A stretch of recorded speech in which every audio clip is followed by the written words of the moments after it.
बंसे साहब ने बिल्कुल ठीक कहा। जब वहां पे आंदोलन चला तो टेंट लगा के, बांस की झोपड़ियां बना के ये लोग वहां पर रहे, लंगर चलवाया। जो हमारे गुरुद्वारा थे लंगर दिया। खराब नहीं होना चाहिए। जो जिन बाबाओं को गुरुद्वारों में रहना चाहिए था वे सड़कों के ऊपर टेंट चला के लंगरों की व्यवस्था की। बहुत लोगों ने बहुत सहयोग वहां पे दिया। तो ये जब ही ये आंदोलन 13 महीने चला, जब देश की आजादी हुई तो आजादी में अलख जगाने वाले लोग जब संत महात्मा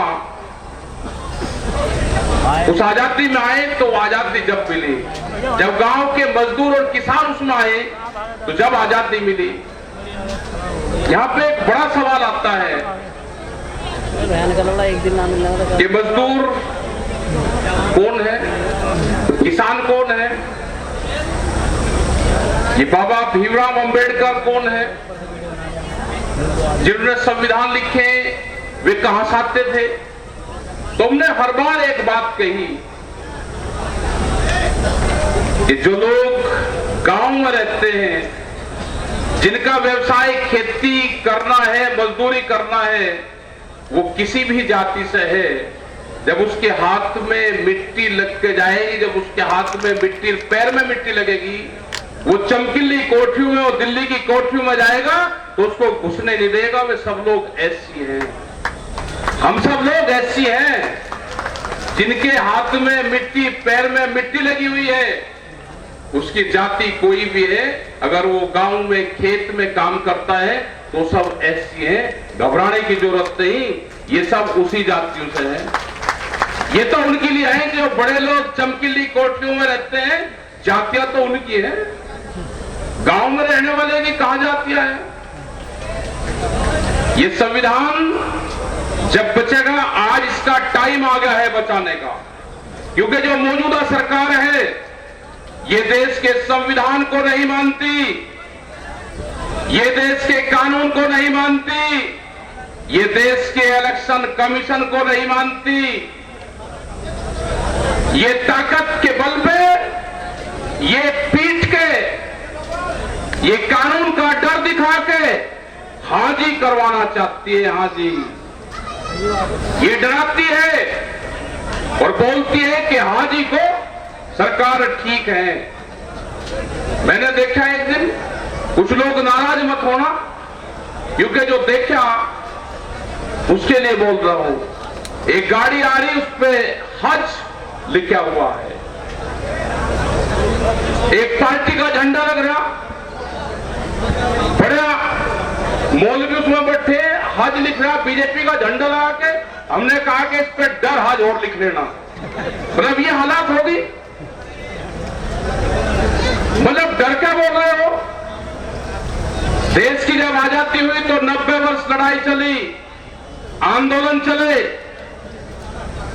लोगों ने गोलियां खाई, फांसी खाई। आज भी हरियाणा के अंदर वे गांव है जहां पे फांसी दी गई और ये कहा कि जब तक रस्सा नहीं टूटेगा इनकी बॉडी को कोई उतार नहीं सकता।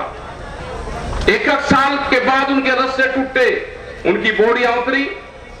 और आज बहुत लोग कर रहे हैं कि हटाएंगे, वोट नहीं देना। हटाओगे किसको भाई, वोट किसको दोगे जब वोट लेने वाला ही कोई नहीं है। कोई मांग रहा है आपसे कि हमको दे दो। हमारा इलाज इस विपक्ष ने भी किया है, क्योंकि जिन लोगों को पार्टियों में जाना था, या तो वे सत्ता में रहे और या विपक्ष में रहे कि आंदोलन करे, उन्हें छोड़ दिए। अब देश में विपक्ष भी कोई आंदोलन नहीं कर रहा, कोई जेल में नहीं जा रहा, किसी एक पे आंसू गैस का गोला नहीं छूटा। इलाज करा है उत्तर प्रदेश के अंदर भी 100 से ज्यादा सीटें, आपके बिजनौर में भी 3 सीटें, हारी हुई सीटें का जीत का सर्टिफिकेट दिया है। कोई बोलने की हिम्मत थी आपकी? 100 से ज्यादा सीटें इन्होंने जीत के सर्टिफिकेट दिए हैं। जिला पंचायत में क्या हुआ, अभी बैंक के चुनाव हो रहे, उसमें क्या हुआ? लेकिन जब बोलोगे नहीं तो कुछ नहीं होगा। इनके भरोसा मत रहना। अगर देश में आंदोलन है तो ये संविधान बचेगा। ये संविधान किसी पॉलिटिकल पार्टी से नहीं बचेगा। ये संविधान हमारा है, देश का है, ये देश की जनता का संविधान है। ये संविधान आंदोलन से बचेगा, आंदोलन से। आंदोलन करने पड़ेंगे, आज नहीं करोगे तो कल करने पड़ेंगे।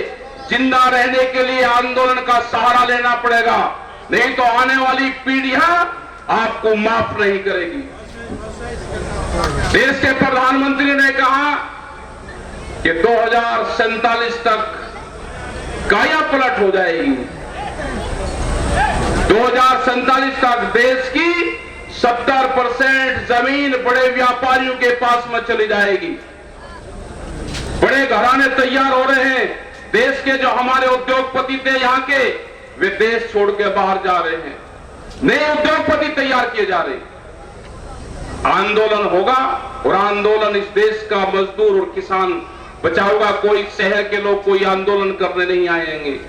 जिसके पेट्रोल पंप लग गया, जिसका फैक्ट्री लगी, वो कोई आंदोलन नहीं करेगा। वो सारे लोग सत्तारूढ़ पार्टियों को ज्वाइन कर लेंगे, वे कोई आंदोलन नहीं करेंगे। इस आंदोलन को संत महात्मा करेंगे, इस आंदोलन को मजदूर करेंगे, इस आंदोलन को जो लेबर है वो करेंगे, क्योंकि आज देश को लेबर कंट्री बनाने का प्रोग्राम चला हुआ है। जैसे बिहार में बना, सबसे पहला देश का लेबर स्टेट बिहार है। आप अगर बिहार में जाकर देखो तो वहां पे मंडियां खत्म कर दी। ये 3 काने कानून में था ना कि देश का फसल कोई किसान कहीं भी बेच ले। वो 15-16 साल पहले बिहार से मंडी सेक्टर खत्म कर दिया। जो बाजार समिति थी, आज व्यापारी जाता है किसान के घर पे जाएगा, भाव भी उसका, तराजू भी उसकी, और पैसा कब देगा वो भी उसका। तो बिहार से लोगों ने पलायन कर दिया। बिहार के लोग आज पूरे देश में मजदूरी कर रहे हैं। उन्होंने 2 ही चीज चुनी, या तो मजदूर बनेगा या वो पढ़ाई करेगा। उसने पढ़ाई को चुना और मजदूरी को चुना, और एग्रीकल्चर सेक्टर को बिहार ने छोड़ दिया पूरा। यही हाल आप पूरे देश भर का यही हाल है। यही फसलों के रेट का सवाल है। किसान को नहीं मिलता, लेकिन बकाया कहता जाता है कि किसान महंगा बेचता है इसलिए महंगाई होगी। टमाटर का हाल क्या है? किसान को तो मिलता नहीं। अभी उत्तराखंड से हमारे पास में भंते जी फोन आए कि यहाँ पे अगर गाड़ी भिजवा तो हमारा टमाटर सड़ने लग रहा है।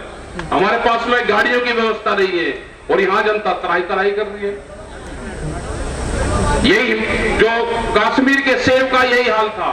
पिछले साल कश्मीर के सेब को 2000 करोड़ रुपए का नुकसान भारत सरकार ने किया, क्योंकि वे मुस्लिम थे, वहां पे खेती करते हैं।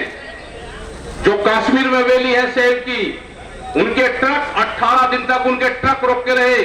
आपने देखा भी होगा कि पिछले साल जब आप सेब खाते थे, उसको काटते थे तो अंदर से काला निकलता था। वो भारत सरकार की बड़ी एक साजिश थी कि देश के किसानों को, कश्मीर को मारा जाए। वहां को हम वहां पे 3 बार गए, उन किसानों के बीच में गए। हमने कहा कि ये जो वैली है कश्मीर की, ये पूरे देश की वैली है, हमारी सबकी है। हम बात करेंगे, हमने चिट्ठी लिखी भारत सरकार को, वहां से बयानबाजी दिया, तो उसके बाद में थोड़ी सी राहत उनको मिली। ये हर सेक्टर को मारना चाहते हैं, बड़ी साजिश रची जा रही है। देश के जितने भी धंधे थे, जितने भी प्रॉपर्टी है, उसको बेचा जा रहा है। हमारी सबकी जिम्मेदारी है कि आप किसी धार्मिक उसमें ना फंस के, आप किसी जातिगत उसमें ना फंस के। हम सब हिंदुस्तान के रहने वाले लोग हैं, हम सबको यहीं रहना है। इन सब चीजों से बगल हटके देश का संविधान बचाने का जो निर्णय आप सब लोगों ने लिया है, भंते जी ने बड़ी अगुवाई की है और बहुत क्रांतिकारी हमारे संत महात्मा हैं, इनकी अगुवाई में जो यहाँ पे निर्णय लिया है, हम सब साथ में हैं। और संविधान बचाने की जो ये मुहिम चली है, ये किसी पॉलिटिशियन की नहीं है, किसी जाति के खिलाफ और पक्ष में नहीं है। हमको संविधान की कॉपी लेके हाथ में उठाकर आने वाला टाइम तो ये भी होगा कि हम जब अधिकारी के पास में जाएं तो संविधान की कॉपी अगर अधिकारी नहीं मान रहा तो उसे ले जाए इस पे कसम का कि मैं जो भी काम करूंगा बिल्कुल ठीक करूंगा, उसकी फोटो बनाना, आने वाले टाइम पे यह अभियान भी चलेगा। तो आपका सबका धन्यवाद, क्योंकि हमारे 5 प्रोग्राम और लगे हुए हैं मुजफ्फरनगर तक। आज लगाए थे हमने, कल से भी लगाए। अभी कुछ यहाँ पे जो इशू थे, यहाँ पे आपके बिजनौर में ही कुछ जंगली जानवरों ने करीब 4-5 लोगों को खाया और उनकी डेथ हुई, उनके वहां पे भी हम गए थे। बारिश हो रही थी तो अभी 2-3 जगह और लोग रुके हुए हैं। तो आप ये प्रोग्राम आपका चले, बहुत शानदार प्रोग्राम है। और जहां पे भी भंते जी बुलाएंगे इस संविधान बचाने के लिए, हम सब लोग वहां पर जाएंगे, ये हमारा वादा है। और भंते जी महाराज, जितने भी हमारे संत महात्मा यहाँ पे आए, सभी किसान, मजदूर, नौजवान साथी, आप सबका धन्यवाद। पत्रकार बंधु का धन्यवाद कि जो भी आप आवाज उठा सकते हो। हमने बार बार कहा कि कैमरा और कलम पर बंदूक का पहरा है, कैमरा और कलम पर बंदूक का पहरा है। मुक्ति अभियान देश में चलेगा, सबको मुक्ति दिलवाई जाएगी इस संविधान के तहत। आपका धन्यवाद। जय हिंद, जय भारत, जय बाबा भीमराव अंबेडकर। और जब तक देश में जय भीम और जय राम के नारे नहीं लगेंगे, जय भीम जय टिकैत के नारे नहीं लगेंगे, जय भीम जय किसान के नारे नहीं लगेंगे, जब तक न ये संविधान बचेगा और न ये देश बचेगा। लुटेरे बट्टे हुए हैं, चारों तरफ को बचाना है तो इसको बचाना है। हम इसी उद्देश्य के साथ में आप सबका धन्यवाद। जय हिंद, जय भारत, जय संविधान।